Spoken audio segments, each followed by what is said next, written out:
महुआ डाबर 1857 की आज़ादी की जंग की एक ऐसी कहानी को जिंदा रखता है जिसे आज इतिहास के किताबों में अक्सर नज़रअंदाज कर दिया जाता है। इस वक्त मैं जो खड़ा हूँ उसी महुआ डाबर में खड़ा हुआ हूँ जहाँ पे अंग्रेज़ों ने एक पूरे गांव को जलाकर मिट्टी में मिला दिया था। नमस्कार, आदाब। मैं मोहम्मद अब्दुल्ला और आप द अम्बेडकर नगर जंक्शन देखना शुरू कर चुके हैं। हम खड़े हैं इस वक्त महुआ डाबर संग्रहालय के बाहर। तो यहाँ पे संग्रहालय में क्या क्या खास चीज़ें हैं और संग्रहालय का उद्देश्य क्या है बनाने का, तो यही सब जानना है हमको, इसीलिए हम यहाँ पे आए हुए हैं आज। तो मैं कैमरामैन से कहना चाहूँगा पहले ये बोर्ड दिखाएं कि ये महुआ डाबर संग्रहालय का बोर्ड लगा हुआ है यहाँ पे। अंदर जो है यहाँ के संचालक भी बैठे हुए हैं। हम इनसे बात करेंगे कि इस महुआ डाबर संग्रहालय को बनाने का मकसद क्या है। क्या नाम है आपका सर? शाह आलम राना। तो सबसे पहले हमें ये बताइए कि ये महुआ डाबर का क्या इतिहास क्या है, यहाँ का है? महुआ डाबर जो है, महुआ डाबर ये जगह हम लोग खड़े हुए हैं। महुआ डाबर जब जंग आज़ादी 1857 में यहाँ के जो रबाकुरे थे उन लोगों ने 6 अंग्रेज सेना के अफसरों का इसी जमीन पे वध किया था, ये मनोरमा नदी पार करते हुए। तो अंग्रेजों ने इसको जो है पूरा जो है 5000 की आबादी को जो है जिंदा जला दिया और 12 साल तक लोगों को पकड़ पकड़ कर जो है फांसियां दी हैं उन क्रांतिकारियों को। अच्छा। और इसको बेचिराग कर दिया था और बेचिरागी गांव ये महुआ डाबर है, इसको राजस्व से मिटा दिया गया था पूरा। अच्छा, तो इस म्यूजियम को बनाने का उद्देश्य और क्या क्या, स्थापना कब, कैसे, क्या है? दरअसल जो है महुआ डाबर म्यूजियम इसलिए बनाया गया कि जो आज़ादी आंदोलन की चीज़ें हैं, जो गुमनाम नायक रहे हैं, उनकी यादों को जिंदा रखा जाए। इसे 1857 में ये घटना होती है, उसके काफ़ी समय बाद, आज से 168 साल पहले ये पूरा घटना हुआ था और नई पीढ़ी सारी चीज़ों को भूलती चली गई, इससे कि अंग्रेज़ों ने भी जो महुआ डाबर से संबंधित जो दस्तावेज थे, जो इसका नक्शा था, इसको सारा मिटा दिया था।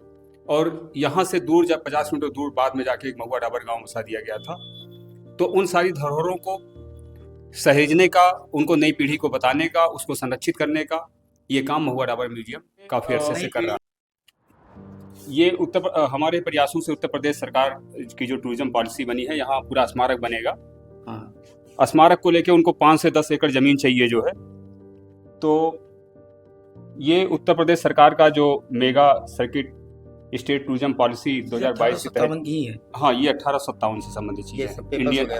इंडियन कैमरामैन जूम करके दिखाएं थोड़ा इसे। ये 1857 की चीज है। ये किस चीज का कागज है ये?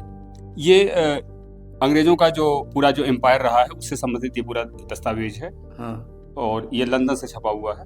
अच्छा, ये लंदन की कॉपी है? हाँ हाँ। और ये देखिए बहुत जीर्ण सील है, तो इसको हमने बहुत संरक्षित करने की कोशिश की कि अभी इसको निकालेंगे जब तक स्कैन ना हो जाए तो करता रहेगा। कैमरामैन कहूँगा थोड़ा दिखाएं इसको। ये कुछ लोग पकड़े गए थे अलग अलग दौर में, जो मुकदमे चले हैं। ये 1860 का मुकदमा है। अच्छा, ये मुकदमे कॉपी है? ये मुकदमे का जो सिनाप्सिस होता था, जो चर्चित मुकदमे होते थे, तो उसका एक सारांश जो है सरकार छापती थी, उसका है। अच्छा। ये अलग अलग सर्कुलर है 1800। ये देखिए, ये संबत है, ये 1898 का ये सर्कुलर है। हर दिन का अलग अलग सर्कुलर है। ये तभी का छपा हुआ। देखिए उसके पन्ने कैसे हो रहे हैं, टूट रहे हैं पन्ने। देखिए पूरा नक्शा और सारी चीजें।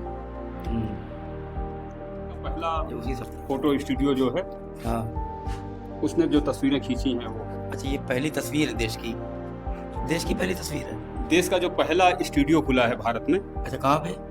ब्राउन सेफर्ड नाम की कंपनी है। अच्छा, उसके ओरिजिनल प्रिंट है ये, बगैर जो है दस्ताने के इसको नहीं हम दिखाते हैं। अच्छा अच्छा। दस्ताने पहन के इसके देखिए किनारे पे सब सोने लगे हुए हैं। अच्छा, ये ओरिजिनल गोल्ड है? हाँ, मतलब वो ही लोग करते थे जो है। और देखिए जो है, ये ब्राउन सेफर्ड जो कंपनी है। हाँ। आप किसी से पूछेंगे तो देश की पहली फोटोग्राफ कंपनी कौन सी है, अच्छा, तो बोलेगा कि ब्राउन सेफर्ड इंडिया में। हाँ, इंडिया। और देखिए जो है उस समय का फोटो है, उसकी क्वालिटी देखिए अभी वैसे ही बनी हुई है। और इसके देखिए यहाँ ब्राउन सेफर्ड, यहाँ लिखा है इंडिया, पीछे भी देखिए उनका मोनोग्राम है।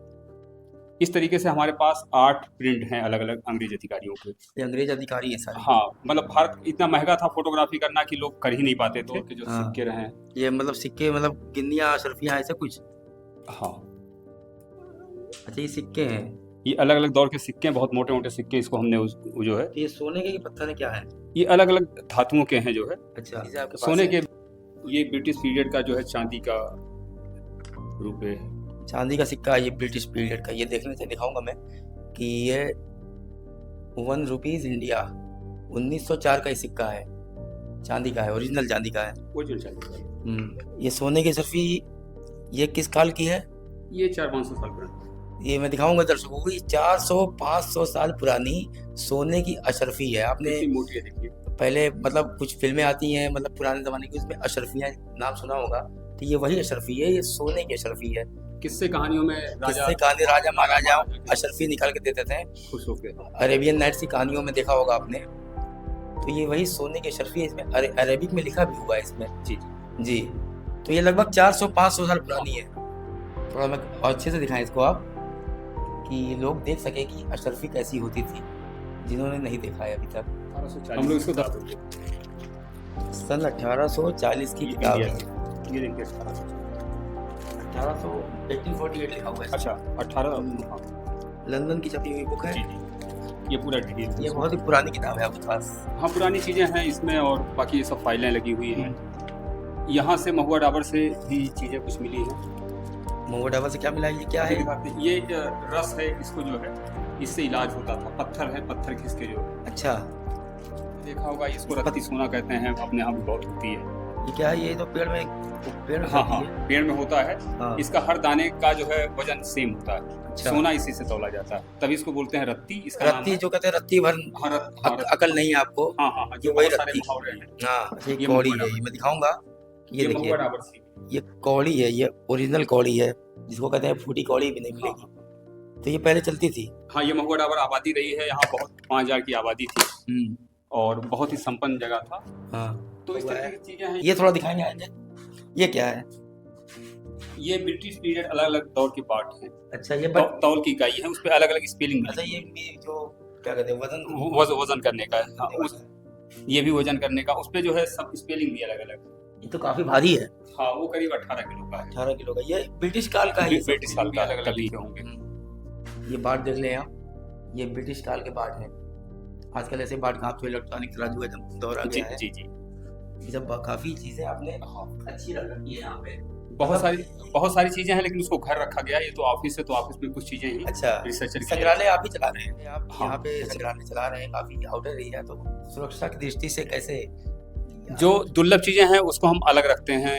रिप्रोजेक्टिव सेक्शन जो हमारा पूरा बिरई गांव में है, वहाँ हमारे पास तोप से लेके तलवारें, बहुत सारे औजार भी हैं प्राचीन। बहुत सारे ओरिजिनल बड़ी भाई तो 4 फीट का तोप जो है, तो इस तरीके का कई चीजें हमारे पास जो है।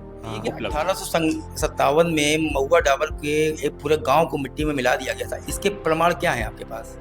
हमारे पास तो एक तो यहाँ खुदाई हुई है पूरी जो है। हाँ। सरकार की तरफ से 2010 में। हाँ। उसकी बहुत सारी तस्वीरें, और पूरा जो है यहाँ खेती हो रही है अंदर, पूरा जो है उसकी नींव है, और बहुत सारी चीजें वहाँ से निकली हुई हैं। इतना कम मतलब बहुत कम लोग ही जानते होंगे, क्यों, ऐसा क्यों? दरअसल देश बहुत बाद में आज़ाद हुआ। 1857 की घटना है, देश आज़ाद होता है 1947 में, कितने साल बाद जो है। तो जाहिर सी बात है, जो पूरी पीढ़ी थी 100 सालों में, वो पूरी पीढ़ी जो है तीसरी पीढ़ी चलने लगी, तो लोगों ने उसको संरक्षित नहीं किया, उसको याद नहीं किया महुआ डाबर म्यूजियम ने। उससे पहले 10 जून को यहाँ एक कार्यक्रम हुआ, 3 जुलाई को जिस दिन महुआ डाबर जलाया गया था, उस दिन भी एक कार्यक्रम यहाँ हुआ। तो हम लोग अपने स्तर से जितनी चीज़ें कर पा रहे हैं कर रहे हैं। बाकी सरकार भी स्मारक बनाने के लिए जो है, प्रमुख सचिव का पत्र यहाँ कमिश्नर और डीएम के पास आया है। 5 से 10 एकड़ जमीन में स्मारक बनना है। सरकार अपने स्तर से करेगी। इस साल जो है शहीदों को जो है सलामी भी, सलामी भी सरकार की तरफ से दी जाने लगी। ऐसा लगता कि अगर महुआ डाबर ये बस्ती जिले में ना हो, कि किसी बड़े जिले में, राज्य में होता या जिले में होता, तो काफी फेमस होता। जाहिर सी बात है, अक्सर जो इतिहास लिखा गया है वो बड़े शहरों का लिखा गया है कि बड़े शहरों में आज़ादी आंदोलन में क्या हुआ, लेकिन एक छोटी जगह के लोगों ने कितनी बड़ी कहानी की है, कितनी बड़ी कुर्बानी दी है। 5000 से अधिक लोगों जहाँ कुर्बान हुए हों, और 10 लेफ्टिनेंट अफसरों को जो है एक आम लोगों ने घेर कर मार दिया हो। तो छोटे जगह की जो है इतनी बड़ी कहानी है। लेकिन अगर ये शहर में होता, दिल्ली में होता, मेरठ में होता, लखनऊ में होता, तो वो उस पर ज़्यादा किताबें लिखी गई होती। हाँ, कलकत्ता में होता, ज़्यादा काम उस पर हुआ होता। तो ये लेकिन आलम जी राणा जी जो महुआ डाबर संग्रहालय को चला रहे हैं, और काफ़ी अच्छी चीज़ें इन्होंने यहाँ पे हमें दिखाई। तो हमारा भी ये था कि हम भी आप लोगों को यहाँ पे अशरफियाँ दिखाएं, और उस समय ब्रिटिश काल की किताबें और ब्रिटिश काल के गजेटर जो यहाँ पे रखे हुए हैं, वो सब चीज़ें हम भी आपको दिखाएं। इसीलिए हमारा मकसद था कि हम इस महुआ ढाबा संग्रहालय में आए हैं। इस वीडियो में फिलहाल इतना ही। तब तक के लिए मैं मोहम्मद अब्दुल्ला, द अम्बेडकर नगर जंक्शन के लिए।